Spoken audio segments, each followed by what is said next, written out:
The world famous CFOX. Welcome to the Fox. Hey, thanks. Thank you for coming in. Thank you. It's always interesting to talk to other Australians that now live in foreign countries. You've lived in North America, we just discussed this, 18 years. Mm-hmm. Do you miss home at all? Not really. No? You were just there opening for Nine Inch Nails' Queens of the Stone Age. What was it like being back in the country where you grew up to play? It's funny because Melbourne was like one of the last dates, and I got sick, and I was in bed with the flu. Yeah. And on antibiotics and a bunch of stuff. So I didn't actually even get to go out in my own town. Does that suck? That was kind of a bummer. It sucks because my mom moved. She moved to Tasmania. So like there's no home base for me to go back to. You know what I mean? Yeah, it's annoying. Like I just go there and I'm like in a hotel and it's like like I grew up in this city, but I'm living in a hotel. Yeah, it's odd. It's strange living in another country, and you were in a band in Australia. You moved. You've had multiple different bands since then. Do you find that because you are in the rock community, do you find that you have plenty of people around you that can support you in what you want to do and create the records that you want to create? Yeah, I mean, I made it that way. You know, you got to make your own life. You got to make it how you want it to be. This is the first album for you that has gotten you a lot of attention very quickly. How are you received back home as opposed to here in North America? I was received well. You know, I don't have any expectations. You know, I didn't when I went there because opening for Queens of the Stone Age and Nine Inch Nails, like, you know, like what kind of chance does like pretty much anyone have? So It's kind of like you just go in like guns blazing and. It was like, okay, we're gonna have like a really fun, expensive rehearsal, guys. Let's do this. Yeah. Do you have other female musicians that you look up to in your career? Oh yeah. Like? Contemporary or anyone or really. Older. Who do you look up to? Well, the people that I love, like my girlfriend Chelsea Wolfe. Do you know Chelsea Wolfe? No, I don't. She's coming here in a couple weeks. She her record's called Pain is Beauty. It's really beautiful. It's kind of like black pop. Catchy, hooky, ambient kind of stuff. And then I love the Warpaint Girls. There's a lot of cool, you know, Shirley Manson's like. You worked with her? I worked with her. She's my like my big sister. What's it like working with her? Like she's an incredibly well-established female rock star. She's a fantastic actress. She's the funnest. She's one of the funnest people I know. Were you a fan of Garbage when you were younger? I liked some of their songs, but not really. I kind of missed the boat, you know? Yeah. Like, I was listening to other stuff at that point. Did you rediscover her at a stage and thought, hey, I discovered her on the tour. We opened, it was like Garbage, No Doubt, and The Distillers we opened. And so I would watch her. That was like kind of my first, you know, experience with her. Is there enough female rock stars in our world?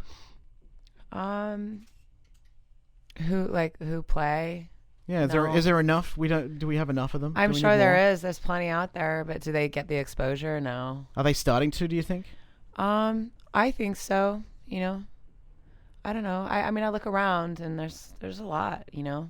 Are you glad that you've come to a place like Canada and that you've like the venue you're playing tonight is completely sold out? Is that cool to know that you have a sold out show? Yeah, I love Canada, man. Yeah. I'm like my management is Canadian. It is? Yes, I have a real affinity. I'm managed by this SRO. They manage Rush. Yeah. Have you met the guys from Rush? Yeah. Yeah, pretty cool, huh? I love them. Hilarious. Were you in the same boat as me that you didn't really understand who Rush were until you moved to North America? Yes, I'd never heard of them. Isn't it strange? Until I signed to the same label management as them. Yeah. How many more shows do you have in Canada? I know this is your second date that you're doing tonight. We come back in July. You got another show in July here? Well, I open for Queens. Yeah.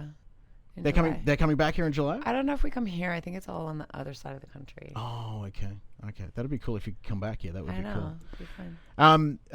What's it like as a rocker opening for Queens of the Stone Age and Nine Inch Nails? They're two of the biggest bands in the world right now.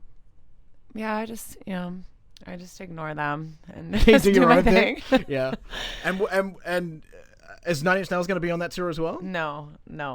That was kind of, this magical thing that happened in Australia only. Yeah. Places you've traveled in the world that you've just enjoyed being, just getting up on stage and playing, other than North America? Well, Europe always. Berlin. We just played in Berlin. That was incredible. Where's your biggest fan base, do you think?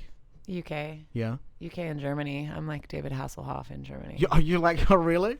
But you do like dancing on the wall and stuff. Like act like as big as him? Do you think? I wish I was as big as him, but that's probably my second biggest market. Do you find that odd at all?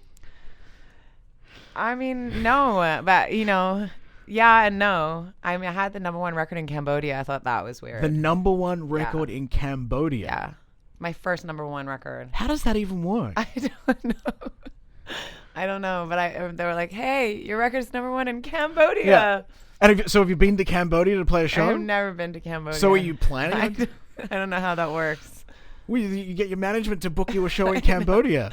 I think I should. I don't know what the venues are like in Cambodia, but I'm sure they would be good. That's kind of odd, isn't it? Yes. Where else has the record been #1? That's the only place, my friend. But really? I think it was #3 or #2 in Germany in the modern rock charts. How have you enjoyed the response to this album? It's awesome. It's just so fleeting, all of this. So yeah. I just, like I said, I don't have any expectations, and then when something great happens, it's. Yeah. What's it like hearing your songs on the radio for the first time? Like the big important radio stations that break music. What's the ones that matter? It's a big deal. It's awesome. But I haven't listened to the radio here yet. I kind of just got here this morning. Yeah. What about in the States? Like whereabouts in the States do you live? LA. Yeah. So, when a radio station like K-Rock plays your song for the first time. I remember when they played City of Angels like years and years ago. That was the first time I heard my. And you just sort of sit there and you're listening to it. I can't believe my song's Yeah, it's on the unreal. radio. It's pretty unreal. Thanks so much for coming in. We really appreciate it. Thank you. The world famous CFOX.